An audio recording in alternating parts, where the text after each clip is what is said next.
Mr. Chairman. Thank you for having this hearing. We've heard from a lot of witnesses from you today and others previously about the very important potential of 5G technology. It promises to bring us a new era of connectivity with internet speeds as much as 5 times faster than what we have today, with much lower latency, and that's all a good thing.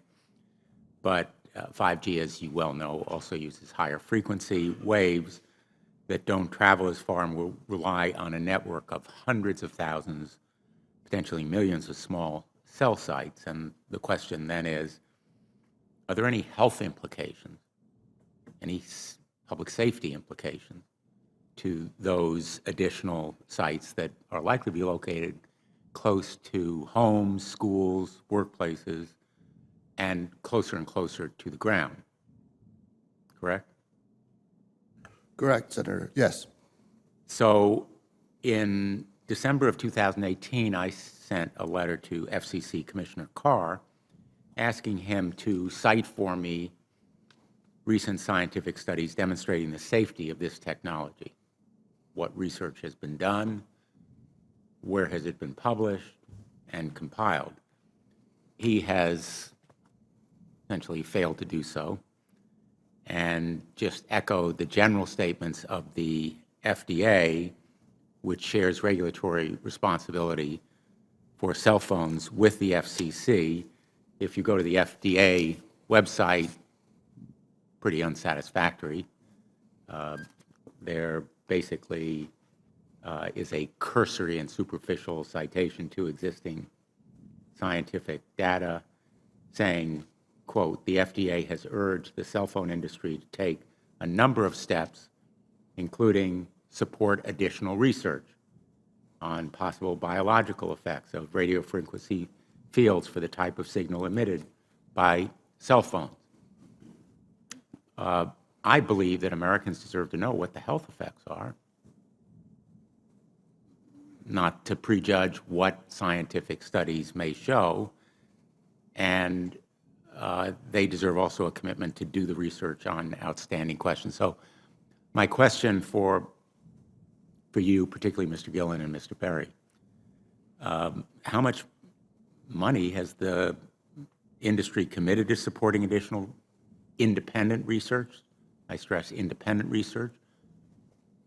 Is that independent research ongoing? Has any been completed? Where can consumers look for it? And we're talking about research on the biological effects of this new technology. Thank you, Senator. I think, thank you for your focus on the issue. Safety is paramount, and as you alluded to, we rely on the expert agencies, we rely on the findings of the FDA and others as to the requirements to keep all of us safe. There are no industry-backed studies, to my knowledge right now. Happy to visit with you as to what opportunities you think there needs to be more studies, and we're always for more science. We also rely on what the scientists tell us. So essentially, the answer to my question, how much money? Zero. I can certainly follow up with you, Senator. To my knowledge, there's no active studies being backed by industry today. Anybody else know of industry commitments to back research, fund it, support it, to ascertain scientifically the health effect?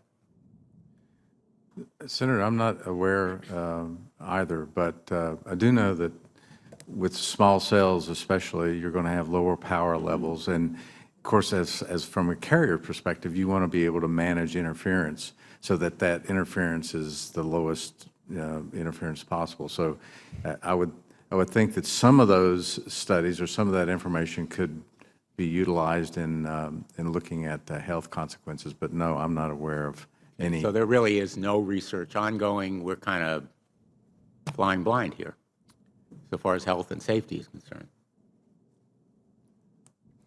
Thank you, Mr. Chairman.